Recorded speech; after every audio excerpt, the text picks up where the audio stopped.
Hello बच्चों, आइए प्रश्न को देखते हैं। उस त्रिभुज का क्षेत्रफल ज्ञात करो जिसके शीर्ष दे रखे हैं 1,4, 2,3 और -5, -3।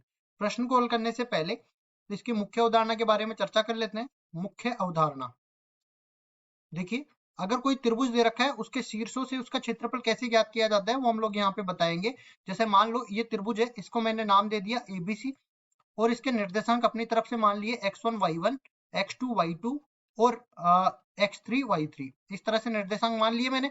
अब इसके बाद देखो, ये जो क्षेत्र इसका त्रिभुज का क्षेत्रफल है इसको मैं डेल्टा से निरूपित कर देता हूँ और ये बराबर हो जाएगा 1/2 गुणा में यहाँ पे सारणिक आएगा। सारणिक में देखो, पहला स्तंभ बन जाएगा x1, x2, x3 से x निर्देशांकों से, दूसरा स्तंभ बन जाएगा y निर्देशांकों से और तीसरा स्तंभ बन जाएगा 1, 1, 1 से। सारणी का मान आएगा उसको 1/2 से गुणा करेंगे और उसका मापांक ले लेंगे, क्योंकि क्षेत्रफल हमेशा ही धनात्मक होता है। अब चलते हैं सवाल में आगे। यहाँ पे देखो, x1 y1 की जगह दे रखा है 1,4, सरल कर रहे हैं इसको, 2,3 यहाँ पे आ जाएगा, -5, -3 यहाँ पे आ जाएगा। तो डेल्टा किसके बराबर हो जाएगा? देखो 1/2 तो बाहर है ही, सारणिक के अंदर क्या आ जाएगा?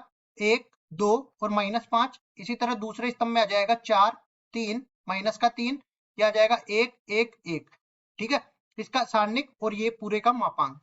अब इसको आगे हल कर लेते हैं। तो डेल्टा बराबर में मापांक और 1/2, पहली इस पंक्ति के सापेक्ष इसका प्रसार कर रहे हैं तो यहाँ पे प्लस माइनस प्लस चिन्ह पहले से आ जाएगा, क्योंकि जिस भी पंक्ति है जिस भी स्तंभ के सापेक्ष इसका प्रसार करना होता है उस पंक्ति या स्तंभ को उसके संगत सेकंडों से गुणा कर देते हैं। और प्लस माइनस प्लस चिन्ह मैंने पहले इसलिए लगा दिया क्योंकि अवयव को उनके संगत उपसारणिकों से गुणा करूंगा मैं। तो देखो, सबसे पहले निकल के आएगा 1। अब 1 में देखो, पंक्ति स्तंभ को छोड़ेंगे, बाकी बचे हुए अवयव का सारणिक ले लेंगे।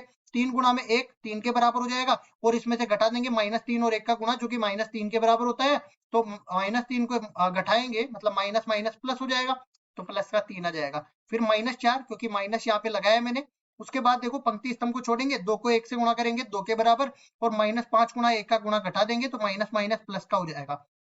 फिर आगे बढ़ते हैं, 1 आ जाएगा और यहाँ से देखो 2 तिया 6, माइनस का 6 आ जाएगा, इसमें से घटा देंगे -15 को तो प्लस का 15 आ जाएगा। अब इसके बाद आगे बढ़ते हैं तो यहाँ पे देखिए क्या रहेगा, डेल्टा बराबर में मापांक 1/2 तो है ही और अंदर क्या बच जाएगा? अंदर देखते हैं, 3 और 3 6, 6 को 1 से गुणा करेंगे 6 के बराबर आ जाएगा। इसी तरह यहाँ पे देखेंगे 2 और 5 7, 7 चौक 28, माइनस का 28। इसके बाद आगे बढ़ते हैं और ये भी देख लेंगे, 15 में से 6 गया 9 के बराबर, 9 गुणा में 1 9 के बराबर आ गया, प्लस का 9 बन गया। अब इस पूरे का मापांक ले लेंगे, डेल्टा बराबर में 1/2 और यहाँ पे कितना है 9 और 6 15, 15 में से 28 जाएगा तो माइनस का 13 बच जाएगा। ठीक है, तो -13 और इस पूरे का मापांक आ जाएगा, मतलब कि डेल्टा बराबर में या तो 13/2 आ जाएगा मापांक के साथ में, या फिर इसको मैं कह सकता हूँ 6.5 वर्ग इकाई के बराबर, वर्ग इकाई।